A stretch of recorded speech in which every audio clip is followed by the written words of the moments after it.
सांगली जिल्ह्यातील 251 सहकारी संस्थांच्या निवडणुकांचे रणशिंग फुंकले असून राजकीय हालचालींना वेग. जिल्हा बँकेची निवडणूक नोव्हेंबरमध्ये.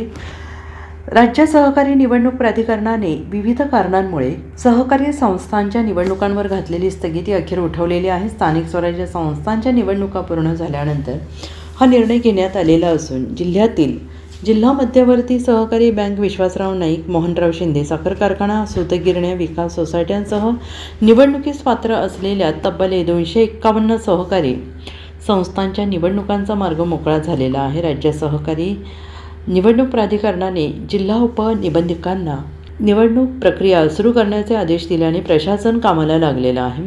राज्यातील स्थानिक स्वराज्य संस्थांच्या निवडणुकांच्या पार्श्वभूमीवर राज्य सहकारी निवडणूक प्राधिकरणाने मागील वर्षी सहकारी संस्थांच्या निवडणुकांना स्थगिती दिली. त्यामुळे अनेक संस्थांची निवडणूक प्रक्रिया रखडली होती. आता ही स्थगिती उठवण्यात आल्याने स्थगित झालेल्या निवडणुका तसेच चालू वर्षात नव्यानं निवडणुकीस पात्र होणाऱ्या संस्थांची तयारी सुरू करण्याचे आदेश विभागीय सहनिबंधक, जिल्हा उपनिबंधकांना देण्यात आले आहेत आणि या आदेशानुसार जिल्ह्यातील 251 सहकारी संस्थांच्या निवडणुका टप्प्याटप्प्याने पार पडणार आहेत. यात जिल्हा पातळीवरील महत्त्वाची संस्था असणाऱ्या जिल्हा मध्यवर्ती सहकारी बँकेसह विश्वासराव नाईक साखर कारखाना, मोहनराव शिंदे साखर कारखाना, काही सूतगिरण्या विकास सोसायट्या आणि अन्य सहकारी संस्थांचा समावेश आहे. त्यामुळे जिल्ह्यात सहकार क्षेत्रातील राजकीय हालचालींना वेग येण्याची शक्यता व्यक्त होते आहे.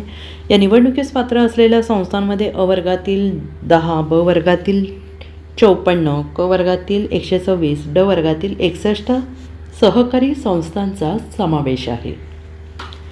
या संस्थांच्या निवडणुका जाहीर झाल्यानंतर जिल्ह्यातील सहकार राजकारण पुन्हा एकदा तापण्याची चिन्हे दिसू लागली आहेत. Bureau report, SBN Marathi, Sangli.